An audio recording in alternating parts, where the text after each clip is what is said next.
What if I told you? The Gucci Mane you see today might not even be the real Gucci. Some people claim he was replaced, controlled, even cloned, and the receipts are wild. Nicki Minaj, Cat Williams, and even an ex-girlfriend are all dropping bombshells that could change everything you thought you knew about him. Stick around, because what comes next might blow your mind.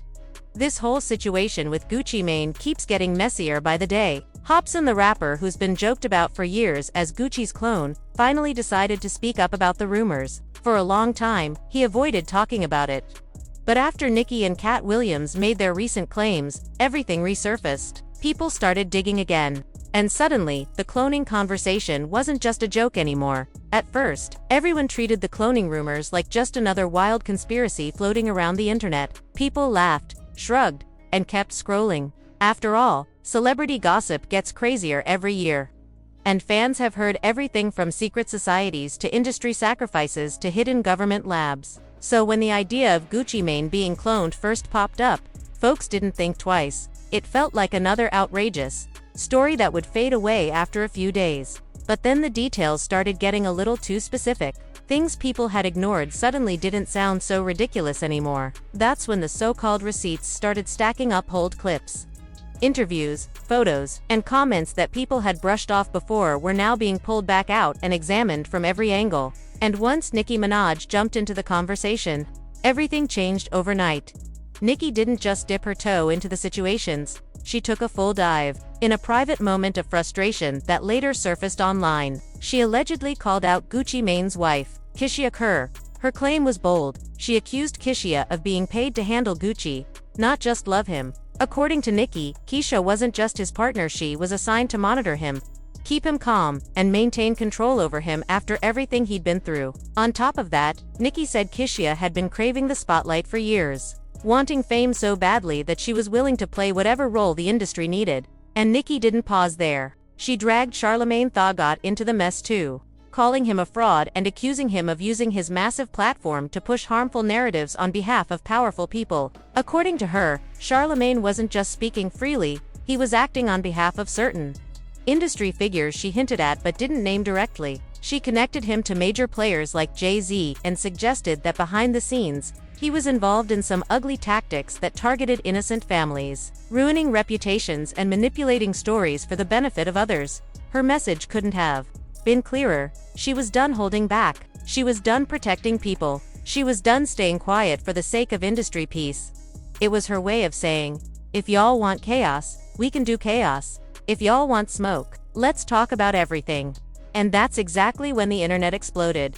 People began taking her accusations seriously because Nicki isn't the type to say something that extreme without purpose. Fans started digging into interviews, comparing old photos, tracking timelines, and questioning details that once seemed harmless. They noticed how Gucci's transformation after prison looked almost unreal. They questioned why he came back slimmer, calmer, polished, with straighter teeth and a different energy. They replayed videos where Kishia seemed overly protective, or where Gucci appeared disconnected, or unlike his old self. Even people who weren't conspiracy-minded started raising eyebrows. Nicki's claims about Charlamagne also hit hard. Whether people believed her or not, her calling him out added a new layer to the story. She wasn't just talking about cloning, she was talking about the systems and people who supposedly protect these secrets. It made fans wonder whether the media itself plays a role in creating these public narratives, hiding the truth, or distracting the public whenever something gets too close to real. The conversation shifted from, is Gucci cloned, to something much bigger.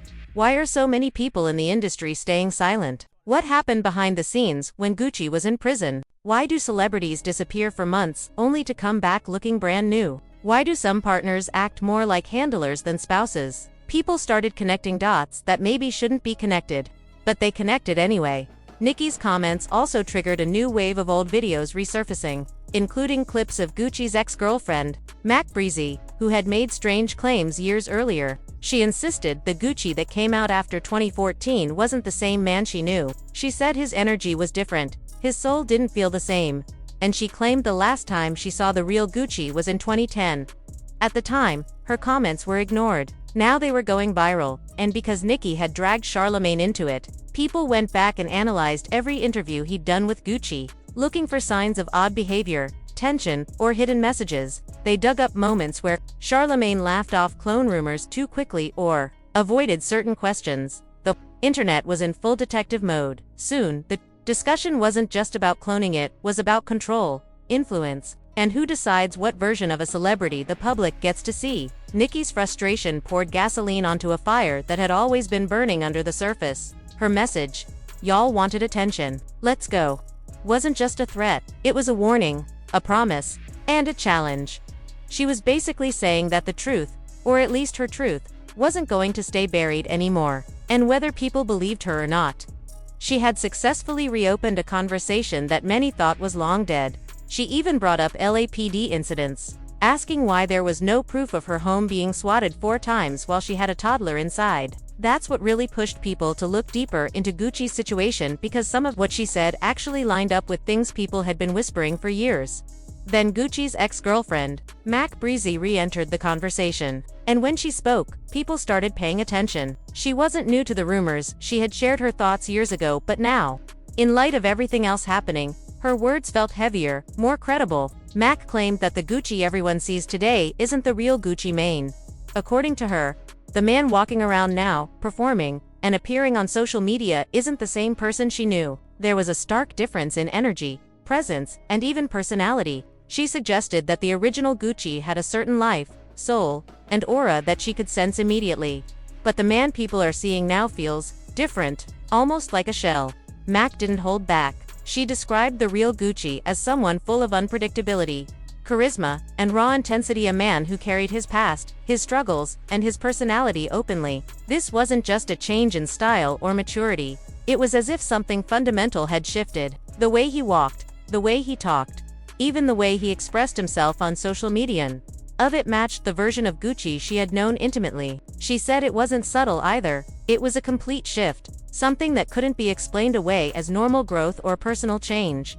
The last time Mac saw the real Gucci was back in 2010 at Patchwork Studios, a place she described as electric, with creative energy. That day, she said, he carried himself in a way that felt alive, authentic, and completely unfiltered. There was an energy in the room, an aura that drew attention, and Gucci exuded it naturally. But after that day, according to her, everything started to feel off. The man who emerged publicly after 2010, especially following his prison sentence, seemed almost unrecognizable. Even when performing or making appearances, there was a certain hollowness that people who knew him personally could sense, even if the public didn't fully understand it. Mac Breezy's words also added fuel to the rumors, because she claimed this wasn't just a matter of perception or bitterness from an ex. She explained that anyone close to him would notice the subtle and major differences. She said his habits, his demeanor, and the way he responded to situations changed almost overnight. Something about him no longer felt real.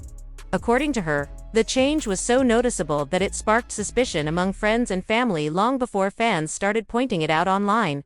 This resurfacing of her statements couldn't have come at a more chaotic time, with Nicki Minaj calling out Keisha Kerr and Charlemagne, and Hopsin claiming to be Gucci's clone. Mac's perspective seemed to fit neatly into a pattern people were already piecing together. It made listeners reconsider past videos, interviews, and appearances, and suddenly, details that had once seemed minor or irrelevant started to make sense in a new, eerie way. Fans began going back through old footage, trying to pinpoint exactly what had changed. They compared Gucci before and after prison, noting differences in his voice, his posture, his facial expressions, and even his style. Some said it wasn't just a transformation, it was like 2 entirely different people. And when you layered Mac Breezy's account on top of Hopsin's claims about secret clones and alleged threats, the story became more than just a rumor. It became a mystery people felt compelled to investigate, whether people believed her completely or not. Mac Breezy's testimony added a critical layer to the conversation. She reminded the world that changes in someone's appearance or behavior aren't always certain. If you look back at Gucci's timeline, the rumors didn't start until after his arrest. Before prison, he kept getting into trouble, fights, reckless behavior, run-ins with police. One incident involved smashing a champagne bottle over someone's head. Another involved threatening people in traffic and even resisting officers. He eventually got 3 years in prison but served for good behavior. While locked up, something shifted. He tweeted an emotional apology, taking responsibility for his actions and admitting that his decade-long lean addiction had ruined him. He promised to get help, go to rehab, and change his life. And when he was finally released, he came home looking almost unrecognizable, thinner, healthier, more calm and collected. His face tattoo even looked a little different. That's when the internet exploded with cloning theories. The transformation was so dramatic that people wondered if he had actually died in prison and been replaced. Gucci eventually responded, saying he wasn't cloned, he had simply grown up. He talked about changing his mindset, taking better care of his body, and removing himself from toxic environments. In his words, he morphed into a different person, and the new version of himself was just growth, not a replacement. But then Cat Williams added fuel to the fire by talking about celebrities being cloned in the industry. He didn't say Gucci's name, but the internet didn't need much to connect the dots. Many believed Gucci was exactly the type of case Cat was hinting at, someone who came back polished, controlled, and completely different from the chaotic star fans once knew. According to Cat, the industry doesn't even try to hide these replacements because they assume people won't believe it anyway. And that's how Gucci Mane ended up at the center of one of the wildest celebrity conspiracy theories of the last decade. People who talk about cloning always get labeled as crazy. Anytime someone even brings it up, they're dismissed immediately. We assume cloning can't be real because we don't think the technology exists. But think about it: if they could create a clone with no working brain, that body could be used to grow organs. And once they figure that out, cloning becomes legal because they can claim it's medical. That's the scary part. Cat Williams recently opened this topic again, and according to him, the truth is way darker than people think. He said it all started with animals, but eventually they crossed the line and moved on to humans. And apparently, celebrities are the ones getting cloned the most. Cat claims the industry does this when a celebrity becomes too rebellious, too outspoken, or too hard to manage. They temporarily remove the real person, usually saying they're in jail, rehab, or taking a mental health break. Then suddenly, a new version of them pops up. This is why so many celebrities accused of being clones disappear for a while before coming back looking or acting completely different. Gucci Mane is the biggest example. He went to prison, and the person who returned looked and sounded like a whole new person. When asked directly if cloning is real, Cat didn't hesitate. He said, "Yes, cloning is happening." But he explained it in stages, first confirming animal cloning, since that's already public knowledge. You can literally send your pet's DNA to certain companies and they'll recreate it almost exactly. That part isn't science fiction, it's a service.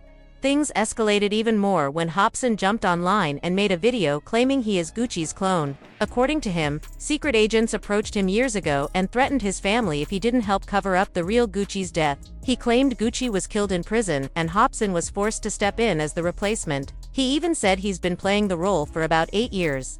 Whether you believe it or not, these stories are why the cloning rumors keep growing. People aren't just imagining it, too many details keep lining up. Hopsin said everything started back when Illmind 5 blew up. The song was huge, and according to him, that's when things took a dark turn. He claimed certain people told him he had crossed a line by releasing information that didn't fit their agenda. They warned him he would have to pay back for putting those ideas into the world, and if he didn't follow their list of demands, they would go after his family.